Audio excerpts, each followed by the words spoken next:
Okay, so here we are in a Blender 5.0 scene. The goal of this video is going to be to really go through mainly the lighting. I want to kind of show some tips and tricks on how to achieve this very moody, what I would consider a very like Cinema4D, Redshift, or maybe even Octane type of look. I think that Cycles gets a specific stereotype around how the renders typically look coming out of there, and I think that there are some tips in this video that will help you add really high contrast, moody lighting to your scenes. We're going to also cover what I consider the biggest step that you can take to really level up your renders straight out of Blender, which is utilizing the new compositor. And then we'll also go through just a couple of tips that I think we need to have set up in your base scene by default.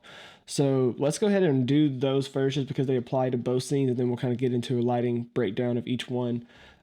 But the biggest thing that I would say is that typically I've even downloaded Cinema4D and done some very similar setups where I would set up basically the same lights and the same materials using Grayscale Gorilla for a lot of that, just to kind of get a comparison of how Cycles looks compared to like Cinema4D and Redshift. And one thing that I noticed was Cycles out of the gate, depending on which color management settings that you're using, is going to typically have a lot less contrast by default. And what I mean by that is if you go to this scene, I set this back from what it was because typically in my renders, I have noticed that I will by default be in AGX most times, and then unless I'm specifically doing like an ACES workflow, and for that, I typically always bump this base contrast up to at least medium high. And I just noticed that when I would do, I think this is a really good principle for, learning 3D in general. I would be watching Cinema 4D tutorials and I would be doing the same thing in Blender, and I would set up similar lighting, and I would notice that the contrast just out of the gate in Redshift, I think, feels higher. And that may not be a super technical analysis of how the two render engines work, but for me to get the look that I'm going for in Blender, this has been a thing that I've been doing on most renders for this specific style. And even on interior scenes or scenes that are very brightly lit, I've still been doing a base contrast specifically with AGX. Again, this is all kind of dependent on your workflow, but I would say that this is something that I would consider doing if you're in AGX and you're going for a very redshift, moody, dark lighting. You can increase your contrast here in your look. If you prefer not to do that, you can also come in here to your curves. I just, before the video I was messing around, I basically just added a subtle S-curve, and you can see you're getting like something somewhat similar to that. And that could offer you a little bit more control. You could also, mess with your curves of your, color channels in the image, which obviously that would not just be a contrast adjustment. But these are two things specifically that I would say to look at the very beginning before you even start creating your look, just because that will affect the lighting choices that you make kind of from the beginning. And then you don't necessarily have to make from the beginning, but I would get to a point, at least for me, what I typically do is if I'm 50% of the way into my lighting, I'm like, okay, this is looking kind of the way I want.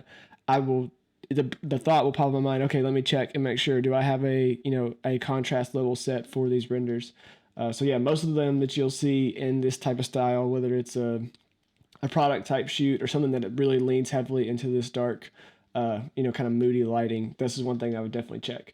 Another thing that we're going to briefly talk about, we'll get back to it later, but in the compositor, I have everything muted right now. I genuinely think that this is something that just completely sets your renders apart from the majority of beginners. Just because if you know how to leverage some of these tools, hopefully I'll make a video where I really go into, the more depth of how to use the compositor. But I'm just going to unmute this, and I'm going to try to see here if I can just make this a little bigger. This is basically all this is. If I go through these nodes, I have a glare node, which is adding some glare to your highlights, which again, this is another thing that I think that is very common in Cinema 4D renders that I don't see a lot of people doing out of the gate in product viz stuff, is just trying to replicate what it would be like if you were shooting this in camera with a very dark scene. You've got this very bright highlights in comparison to the rest. Getting some, glare fall off as it would be if it was coming through the glass of a lens is a really solid move. I'm adding a little bit of chromatic aberration set pretty low. You can really see it if I zoom in this like top corner, and then if I mute this on and off here, wrong button. Oh, let me just click this. Yeah, you can just see how you're starting to get a little bit of this like almost halation type effect on your edges. That is just something that is very, again, another thing that I think is very Cinema 4D and Redshift, more in style or more associated with that look in just a little bit. Again, you can obviously go too much and it be detracting from your image instead of adding. But yeah, those two different things are definitely added. Something else that I see a lot of times, and this is something that I would consider doing in DaVinci or in an external, whether that's in After Effects or Premiere. I don't really use Adobe products, but that is something that I would consider doing, is doing your some type of noise or grain overlay on the back end. Or alternatively, I would render this out on a couple different view layers, because a lot of times a client won't want to see grain maybe on their product. But I love these very Cinema4D Redshift style gradiated backgrounds. Like, this is a super tight gradient here, but having this sensor noise, especially when you're rendering, really breaks this up and helps it to not be banded. So one thing I would consider is like rendering this out, maybe with a cryptomat or something with an alpha pass, and then not having grain in this portion of the image, and then really keeping it here. But I mean, the last thing that I typically have been adding, and I think that a lot of renders get it and most people don't really think about it, is a somewhat heavy vignette. If I mute this here, you can see that it really is darkening the edges of these images, especially in this area and in this fall off. And the other thing that does is you will learn more and more that your lighting can greatly benefit from post-processing. And just like, for example, if I have a light that's in this corner that's being the top, we'll go through the lighting here in a second, but this light here might be a similar, intensity across it, but doing a post-process of a vignette, I can then, highlight the inner portion of that versus the exterior, and that would kind of depend on where you set your vignette and stuff. But yeah, overall, I think this is another big portion of the look. A Cinema4D or Redshift look is some classy and intentional post processing. So I think that just makes a big difference. Like to me, this feels significantly more CG than this, just with some very simple things. Adding some vignette, which is something that you would get in camera. Adding a little bit of sensor noise. Again, you could do that in a different way versus doing it across the image or in composite, because then your beauty pass essentially has noise baked in. You could do this in DaVinci or in Premiere. Again, and glare and chromatic aberration both pushing into this being a real shot versus all CG. So yeah, that's another big component. And then the next thing we're going to do is just kind of break down the lighting for both of these scenes, and then I'll jump into DaVinci and show anything that I did in there with a little bit of sound design. These are the lights that I'm using. First of all, I'm not using any HDRI for anything that is like product viz for PDPs or something where I'm trying to make the product look as realistic, as well as possible. I'll typically use the default one for me, which I have loaded in. And somebody asked in the last video, it's this Creative Office EXR from Grayscale Gorilla. It has a very directional light that I typically leave in here. But for this type of scene, I didn't want to have any light bleed coming in from anywhere. Sometimes I may even like give it the absolute tiniest amount. But again, this is like that already has added a good bit of light. If you compare that to that, I really wanted it to be dark. I like a style that has a lot of dark, moody sides. So yeah, I'm not using any HDRI here. And then basically, I just wanted there to be a set of lights kind of coming on and revealing this product. This just came about. I actually was doing a bunch of different, look development stuff for this. I may throw a couple renders on screen here. I was really wanting to use this like glass and have this like normal map texture, and those renders turned out really cool. So if you're interested in like, maybe a short video on that or something, definitely leave a comment or something. But basically what I ended up doing was just, this is a base plane here on the ground. It has like a concrete texture on it, which with the depth of field and like the, really strong directional light, you're not really seeing anything. But we can just kind of run through these lights. I kind of have two fill lights at the top, which if I turn these off, you kind of get this, which again, I love, I love the dark moody style of revealing stuff intentionally. I like the way that like this feels like a light beam coming down and this is getting, this like snipe little hit. I'll go through each of these later. But I did want to reveal just enough of the product to kind of actually get people excited before they even saw it. And this ridge detail is so good. Oh, one thing I do need to mention before we get too far is this model is from the actual Nothing community or their website. So if you go to the web, you can basically get to this 3D viewer that they have for each of their phones. And then this, if you go look at the Nothing community, there's basically a link on how you can get the actual model they provide. It's not like fully modular. It doesn't have all the pieces modeled and stuff. But this is that model directly from their website, and it looks so good. I'm a fan of the Nothing products. I have their headphones, as you can see. I may have something coming out with that eventually, so stay tuned. But then, yeah, the model is from them, and I love this ridge detail and just the design in general. So I did want to have a little bit more light on top. So I have two lights here, a fill light on the bottom, which is kind of just filling in this area and getting you this little bit of the glyph and this texture here. And then I also have this top left one, which is kind of like, this is essentially the key light, but it's kind of ambiguous to call it a key light when it's not really, you know, providing a ton of light across the thing. But these are what I would consider, you know, I guess I called them even a fill because there's not really technically like one key light that's lighting up most of the model. And then, yeah, if we look at the rest of this here, I basically just keyframed all of these to kind of come on at different times. If I select them, it starts out at 0. This thing on the ground, I think, is on by 45. And then I kind of just played with what turns on. I think I turned on the rim, this camera ridge. Well, no, I thought that one. Let's see. The bottom one turns on afterward, the floor, and then this one starts a little bit. These don't start till afterwards. So I basically just offset them until I kind of liked the reveal of light that I had here. But yeah, I basically for the, well, let's just keep going through them. The floor bright is this light here. If I go to it, I have it set as a spread to 0. And you can just see if I move that. Now, you would think with a spread of 0 that would mean that it would be a super sharp edge, but another really important feature to me of lighting products like this is to use a texture for them. So if I go back to the shader and we'll change it to object, and then I can just, I've showed this in the last video that I just released, but if I go here and search for softbox, this is basically just an EXR like this that has this nice gradiated edge already. And so even with it set to 0, I'm not getting a 0 and 1 sharp line on the floor, which ended up being basically the exact look that I wanted. And so, yeah, this basically keyframes up to be bright enough to where it's basically, you know, turning this concrete white. And then because there's no other light in the scene, it has this little bit of gradient fall off to dark, which also worked really nice for the thumbnail. I kind of just moved this light around and moved the camera around to where I wanted it to be for a thumbnail. So yeah, so then basically that is your two top fill lights. And then the last two things that I really wanted to do was highlight the rest of the silhouette. So if I turn all these off, we could just look at these rims.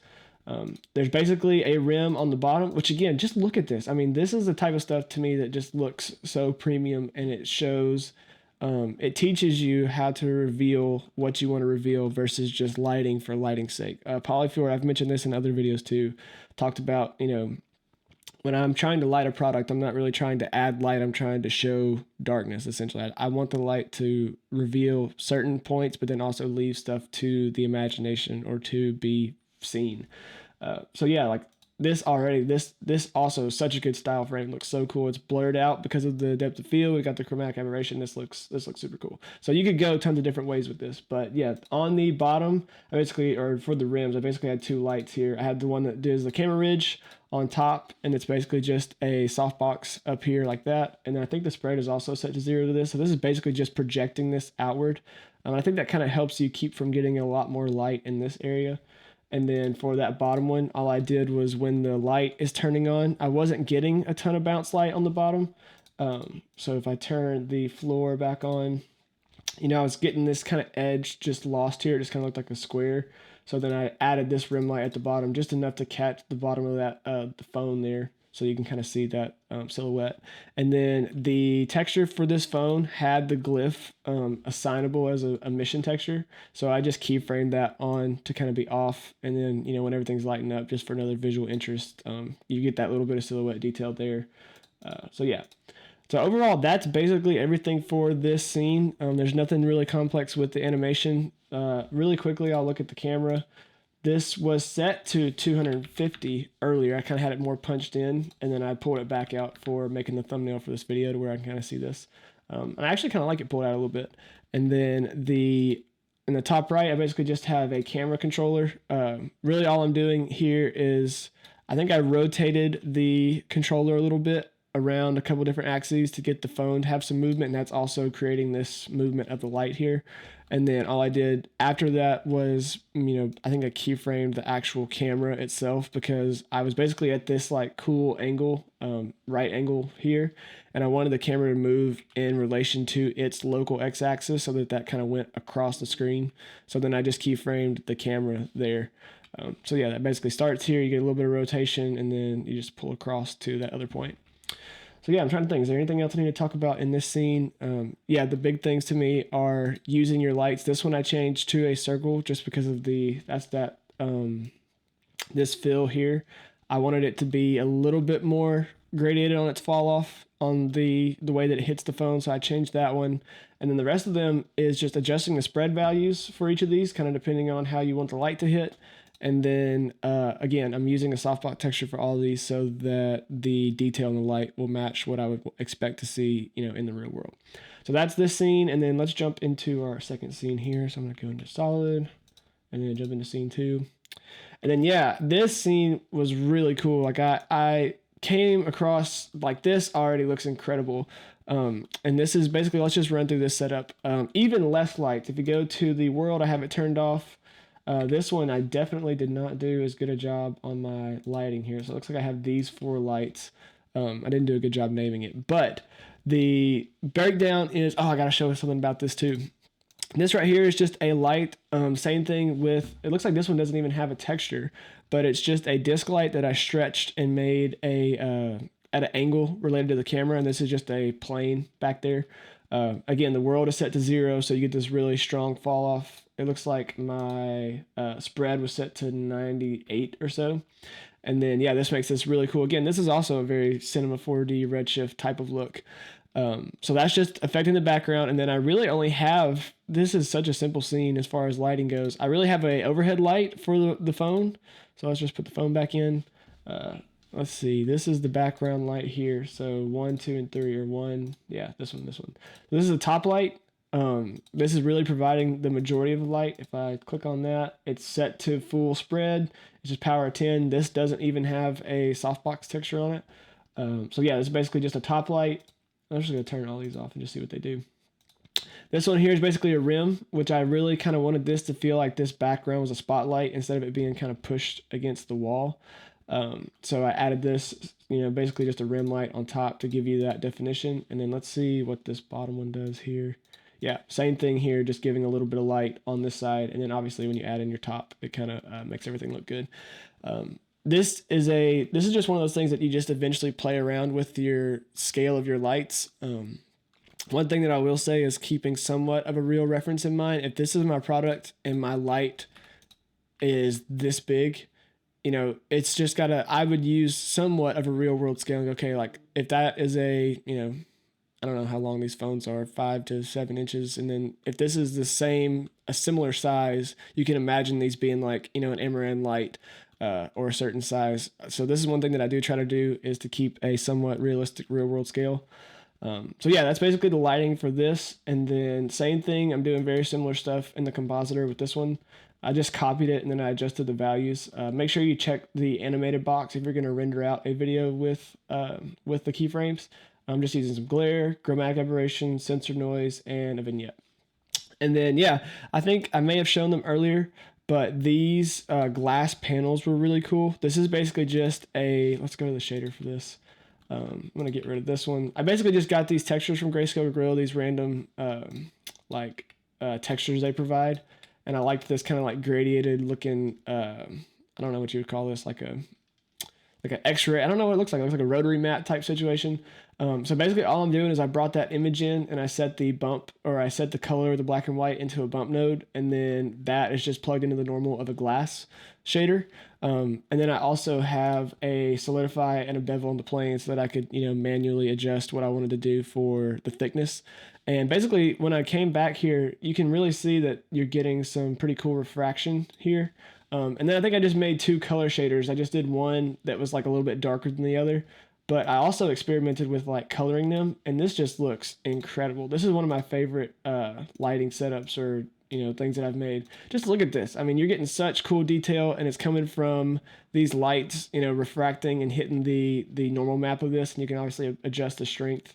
So yeah, this is super cool. I didn't end up liking the saturated colors just because of Nothing's like design. I will say they do definitely have a little bit of blue in their, like on some of their websites and stuff like this. So yeah, super cool look, but I did make these planes a good bit thicker than I was expecting. That was just to let the index of refraction really, make a change. So like obviously if you rotate this, you can see how it's bending that out a little bit. And this isn't a real world number, I don't think. I'm pretty sure the actual number would be different. But basically, I just played with those materials until I was happy with the way that looked. And then, yeah, that was basically it. This is just a super simple keyframe here for the spinning rotation. And then all I did after that was I have a little add-on that I built, which I'm going to plan to release this at some point, but I'm kind of in the middle of still developing it. Something that's really strange to me is the fact that we can't keyframe the render visibility of a collection natively. So I built this little thing that basically assigns a controller an empty object that you can then animate and assign it as a driver. So all I did was when I rendered it out, I did some editing with some like match cuts and stuff, but I edited it out to where basically the phone would disappear and that would give me a couple frames of a blank background. And then I did another thing where this nothing logo is from their website and it's an SVG. And I was like, well, I kind of wanted to animate it. I thought about like setting up a like geometry nodes and having them blink on. And then I was like, I wonder what the build modifier would do. So I set up a build modifier and it like actually went sequentially from right to left or from left to right. And it's a little difficult to see, but if you turn up the length, you can see it a little bit better. So yeah, then I got that free kind of like nothing logo animation there. And then I just put my logo at the end with some like little notes and stuff. So yeah, that's basically everything inside of Blender. Those are the things that I would really focus on for that kind of Cinema4D or Redshift lighting. I really lean into having realistic light areas. Adjusting the spreads is the biggest thing that I think really people could implement in creating better lighting with just default plain lights. If you have access to a good softbox texture, EXR texture to get some detail in your lights, I would definitely do that. And then, yeah, mainly I would just focus on using light to not to just try to add light and consider lighting the product. I would consider what areas I want to be, in darkness or in more shadow to really create that contrast. And then, yeah, like I said, using the compositor with those the tips I mentioned earlier. And then also I would make sure that in your color management, think about what look or view transform that you're going to be using. Like if I set this from AGX to Filmic, you can see you're already getting a lot less of that contrasty look. So definitely consider and play with these as you go through these. So I'm going to do a quick little breakdown in DaVinci Resolve, and then we will wrap this video up. So let's jump over to DaVinci. Okay, so here we are in DaVinci. There's really nothing crazy going on in this edit. I basically just brought these videos in. I did a little chop here at that point that I talked about in the video where I like turned the phone off, and then I did a little like dissolve transition effect so that just the phone would kind of just disappear right before this. I just thought that looked better. So yeah, that's basically all I did with the edit. And then for the sound, I mentioned this in my last video, but I'm just using Soundly. I'll just bring that up kind of in this frame. Basically, Soundly is a free software. You don't get all the sounds for free, but you can just search the different names. I got this from Polyfjord because he is the GOAT. So I'm using Soundly for the sound design for this. Again, this was not a super in-depth edit because it wasn't necessarily for client work. This was more just to kind of show off some of these principles for lighting. But yeah, basically I just wanted to make something that sounded kind of sci-fi and cool. Made a kind of a beat drop for when this phone showed. So yeah, that's basically it. That's the edit in DaVinci. All I did was, you can see some like earlier shots that I did that I tried cutting up and then I just muted because I didn't actually end up liking the way that it was set up. But yeah, I mean, this is 1, 2, 3, 4, 5 sound effects. It really is not too much, but it does really help when you jump on YouTube and you see it for there to be a little bit of sound. It definitely does carry it. And I enjoy getting to work with some sound designers because they're a lot better at what I do than me. So yeah, hopefully this video taught you some stuff about the look that I'm going for in Blender, trying to make it a little bit more Cinema4D and Redshift coded as far as the contrast and specifically for product viz type stuff. So if you got something out of it, definitely leave a comment. Let me know what you want to see next, and we will see you in the next video.